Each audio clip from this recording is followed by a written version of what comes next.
Oh shit. We got some house niggas in this episode. These motherfuckers are mad. They are pissed. They say, how dare you set us free? Basically. Anyway, Arslan and his boys, they running away from Jake. And they lead them into an ambush. Some guy at this fortress called Kashan or some shit like that. He's helping them out. Holds a nice little banquet for him too. Feed them very well, but he keeps talking and talking and talking and talking and talking. Give already picked up on. He says this guy's got some motives that we don't know about. He said because he's talking too much, right? And eventually he got to it. He says, "You know, I got a daughter that you might want to be interested in. You know, just make her the queen or whatever. Once you become the king, make her the queen, you know, and give me, you know, power of pause."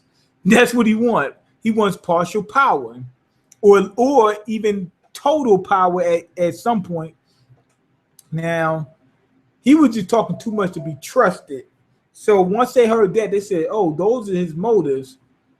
Is he trying to get this legitimately? Or is he going to take it by force? We're in the dark age. It's going by force. We already know what it's getting ready to go to.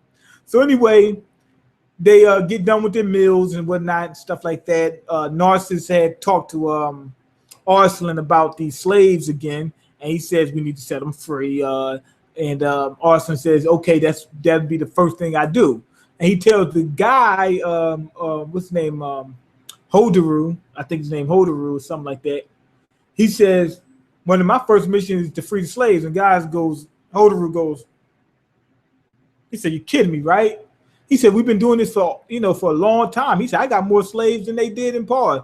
Not by number, but by percentage, meaning a larger portion of his citizens are slaves than in Pars. He said, man, this is tradition. We got to keep this going. He said, we got a good thing going. He said, we're doing well. You know what I'm saying? That type of deal. Anyway, they take them to their beds, right? And they split them up.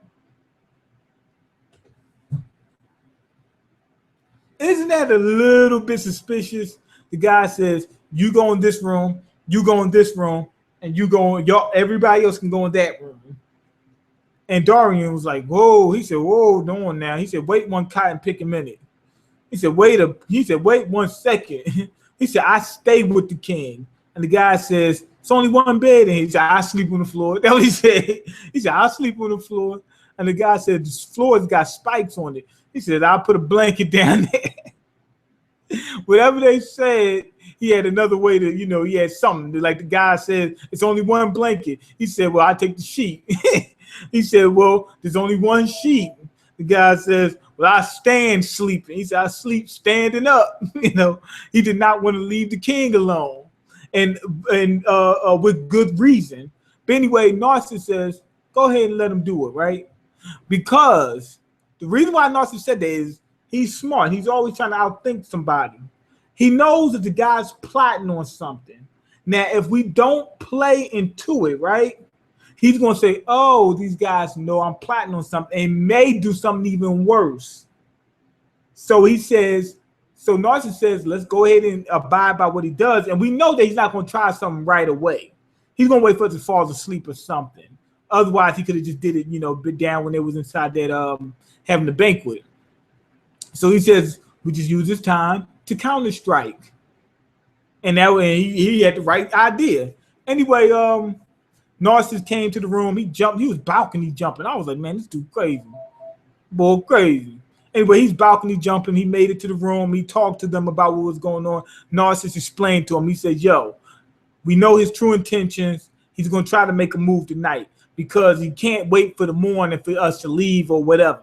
He said, you got to get us tonight, So he's going to make his move. His plan is to take power from Pars. He wants to be the basically either the future king or at least be a influence on power in Pars. So I'm not sure whether he wants to be the king. I doubt he wants to actually be the king, though. The reason why I say I doubt it is because he has his own little kingdom, so to speak, and he's ruling that. And if he has two, somebody's got to take care of both of them. You know what I'm saying? So instead of controlling two, just control one and have influence in the other, and get the same results with less hassle. Have what's his name, Arslan controlling Pause, and you control Arslan. Now you truly have two kingdoms, really, if you control the guy who controls it. So I'm thinking that was his goal. Now, anyway, Dorian was thinking after they went through all this these planning, like Narcissus told Give to warn Farangus or whatever. He told her to warn her. He told him to warn her, because she's in the separate room, so she's got to be prepared. He told Arslan to make sure you got your get ready gear. He said sleep with your boots on. That way you can stay ready, so you don't have to get ready. He told what's his name, Elam or whatever his name, Elam or Elam. I'm just gonna say Elam. He sent him on a mission, but he didn't say what he was supposed to do. And the reason they did that is to build a suspense for the viewers. Now Dorian was thinking. He says, "Wait, hold on." He was thinking about what Carlin Winslow had said. He says, "Do you think that Arslan is truly the king's son?" And Narcissus says, "Well, I thought about that." He said, "Could he be the old king's son?" Because remember, Carlin says the true king is coming or something like that. And he says, "I thought about that, but if you look at the time he was born, that would be impossible. Maybe Arslan was born after the old king had apparently died. But I still think that Arslan probably is that king's son. But it is possible that the Adragon or whatever his name is Arslan's father, because he is the dude's brother. So the dude could come out looking like the brother, because they do have the same genes anyway. So that could also happen. But anyway, after that, Holderu makes his move. He comes into Arslan's room thinking that that everybody was knocked out because he had left some kind of gas inside their room above the ceiling that had found. My boy Elam had found. Anyway, he goes in there, he looks and sees Arslan all dressed up. He's like, "Oh shit," because he should have been in his damn nightgown, ready to sleep. And he tells him, he says, "Oh, I got to kill your boys." He's like, why do you have to kill them? He said, "Trust me, they're gonna try to take power from you, yada yada yada, try to manipulate the guy." And Arslan actually pulled a good reverse psychology on him. He said, "If you want me to turn on them, the people that have been loyal to me," he said, "what makes you think that I won't turn on you? Basically, you don't want me to turn on them because that would prove that I'm not a man of character, and that I could possibly do the same to you. A rat is a rat." He said, if you want me to be a traitor, then I'd be considered a traitor amongst everybody. Same thing happened to Carlin Winslow. Remember when Carlin was walking past, they said, "Oh, he's a traitor." And it wasn't just the soldiers on his side; it was also the soldiers that used to work with him at the same time. Everybody said it. Everybody. It wasn't just the people that he just conquered. Everybody said it. So anyway, he had made his move. Arslan, talked his way out. Whatever came out, he told his boys to leave, right? And he said, "We can ready to leave." Holderu says, "Oh, we can ready to kill your boys." They come out. He says, "What the fuck?" He said, "You guys should be in the dream world right about now. You guys should be in the Nightmare on Elm Street going, right now. You're supposed to wake up dead right now." And the guy, Narcissus, like, "I already planned for that." He said, "We already got that figured out." Anyway, they get ready to leave. And it seems as if Holderu basically felt like he came too far to turn away. He knew what type of odds he was facing, but he was like, "Damn, we done came too far." So he brought out the archers, right?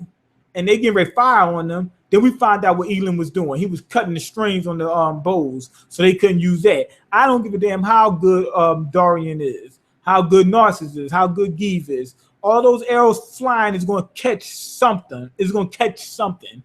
You're going to get caught. It's just too many of them. So that's why Narcissus had already planned for that. After that, he really felt like, "Oh, I should give up, but let me try one more thing." He sent two guys with daggers. He said, "I apologize. I'm sorry. I didn't mean to. allow us to escort you out. Had two guys with daggers standing there ready to kill him. Had two dudes in a bowl of rice waiting to jump out and bust a cap in his ass. Give and Phalangus took care of him.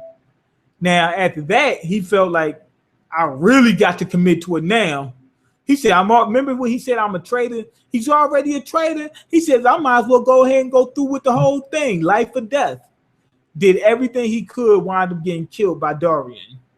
Now, after that, they said, well, and Narcissus talked to the soldiers. He says, are you guys going to keep fighting? Your master's already dead. There's no real reason for you to keep fighting.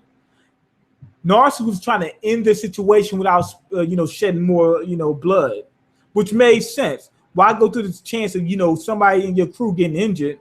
And then instead of just explaining to them, you guys had no more reason to fight. Anyway, on the way out, this is one of the most important parts of the episode. Arslan tries to free some of the slaves. He tells them, you're free. And then the guy says, did Hodaru say we were free? And he says, no, he's dead. You killed him. He's like, yeah, you guys are free. Go ahead and enjoy life now. They tried to kill Arslan. And Narcissus explained to him that he said, this is nothing new. He said, I've seen this before. He said, I set a bunch of slaves free. He said, I went out on the pilgrimage. When I showed back up, they were there. So I couldn't believe it. He says a lot of different nuances to a lot of different problems that you would not have thought of.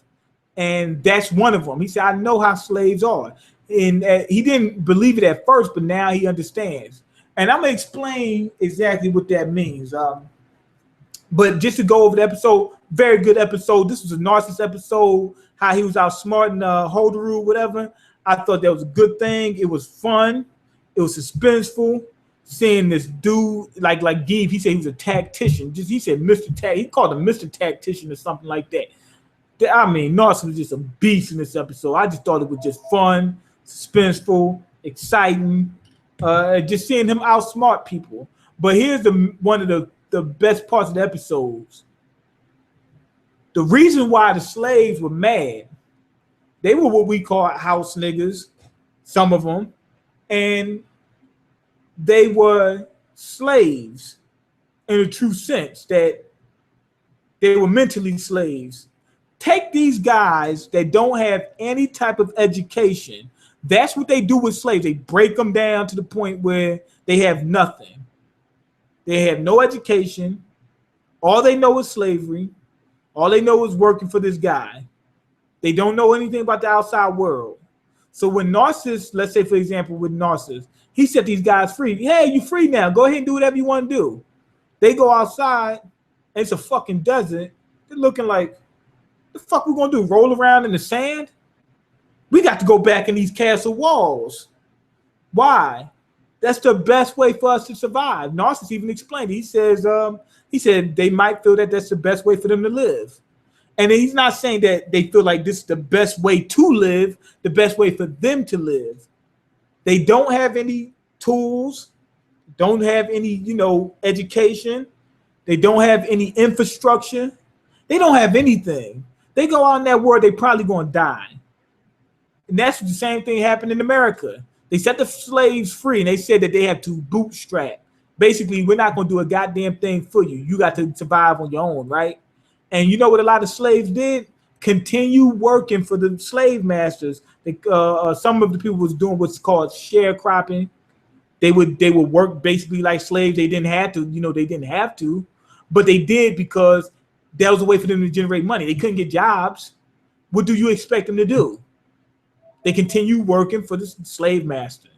They didn't have much options. You understand? So they felt like if Hodaru is dead, who's going to feed us? Where are we going to get clothes, shelter? What's going to happen from here? It's the same thing as if you run away from home. Let's say your parents piss you off for whatever reason. Now you leave the house and you say, wait, like let's say it's nighttime now, and you say, wait, hold on. I'm kind of hungry. Didn't eat today. Then you say, wait, hold on. Kind of chilly out this motherfucker. It's kind of cold. And then you said, I don't have a bed to sleep in. I had all that at home. And you start thinking, I need to go back. Well, that's what the slaves are thinking. It's kind of chilly out. Fuck, I'm going wear. I ain't got no clothes, you know. And on top of that, he also explained that Hotaru was a good slave master. There's really no such thing as a good slave master, but there are better slave masters, meaning they might have had slave masters that beat the shit out of them on a regular basis. You know, basically Ike Turner style. With Hotaru, he probably, you know, fed him a little bit better, gave him a little bit better shelter, a little bit better clothing. You know, probably didn't beat on him as much. I mean, we seen them they were in the castle and whatnot. So he probably treated slaves better. And in terms of where he was, did you understand how he was speaking to Arslan? He just said that this is a system that we have in place that has been like this for a certain amount of time, and we need to carry on tradition. Plus, this helps the upper class stay upper class, basically maintain the status quo. He never said these people are animals. These people are beneath us. He never said that, although he believes that they're beneath him, but he never felt any type of hatred towards slaves. You understand? So he did see the slaves to some type of standard. That's what it looks like. He did see them having some type of standard. Like these things they might not be human, but they damn sure ain't animals, that type of thing. Who knows? More, maybe he's seen them as humans, but I don't give a fuck. I need some slaves. Could have seen them either one of those two ways. But anyway, fed them a little bit better. They didn't get beat on as much. And they said, fuck it. We need a place to live. We need stuff to eat. And Hotaru gave us the best of that out of all the slave masters we ever had or whatever has you. So that's the type of way it works. You look at your situation, you say, well, damn. Okay, I'm free, but I'm not really free because I'm going to die out here in these streets. The streets are too tough. So really, you're not really free. You're not free unless they set you free and give you the tools you need to survive. If they don't give you that, then you're not really free. Anyway, go ahead. Let me check the comments real quick. I mean, at some point in time, as long as you do survive, you should become self-sufficient. So that, I mean, eventually, but until then, how many people going to die? You know, and can these few slaves actually compete with any type of nations? Let's say it's